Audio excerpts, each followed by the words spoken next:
Everyone, I really just wanted to alert you to this particular story that I found, and that in fact, I've now learned a little bit more about. Particularly if you're coming to London, maybe you're coming down from another area of the United Kingdom or up, depending on where you are. Of course, London's basically a lovely place to come and visit at this time of year with all the Christmas lights, even none of them though saying actually Merry Christmas or indeed Happy Christmas. But what you've got to be careful of is not just the travelling around in and around London, but in fact this sort of thing that's now really escalating out of control. I mentioned it earlier this year, and it's all about those terrible rickshaws, the sort of thing that come blaring past with all the music going very loudly, and of course allegedly regulated now by TfL, that is Transport for London. And apparently that was taken up in, April of this year. This was according to a new bill put through allegedly again by none other than the Mayor of London, Sadiq Khan. But recently I've been receiving more and more information about people who are literally getting ripped off by these rickshaws. You see, let me explain.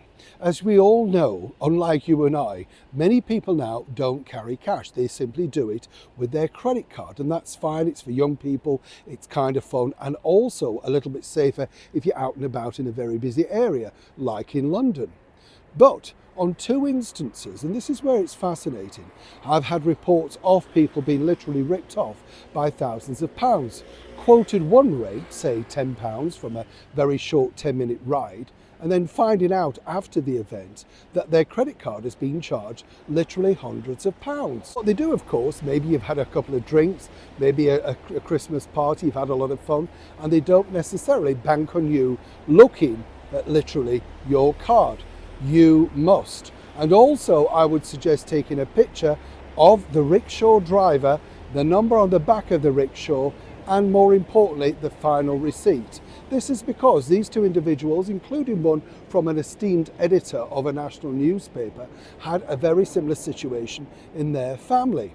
Now, the reason why I'm highlighting this is, recently on social media, City Council of Westminster grandly announced that they've issued X amount of fines to these pedicabs, as they're called, rickshaws as we know them.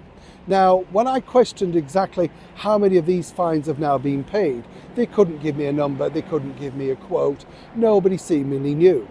Now, apparently this new bill that's apparently going to be regulating these rickshaws won't now get heard until some point next year.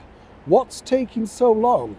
These people who've been ripped off perhaps have been ripped off in silence. They can't be the only ones. They're not rogue riders. And more importantly, why are they blocking up the entrances outside, of course, Buckingham Palace, making this historical site look an absolute cheap wreck? Either way, somebody needs to tackle this situation. And as ever, it will be down to the great British public. But what I would say to you all, if you're coming to London over the seasonal period, first of all, I wouldn't go in them, not for any money. And secondly, be very, very careful if you do. And if you're paying by credit card, make sure, as I say, you get an agreed price before you go in. And more importantly, take a picture of what they put through on their reader, card reader, etc. Because that will be your only proof that you did not agree to that price. Neil Sean in the very heart of London.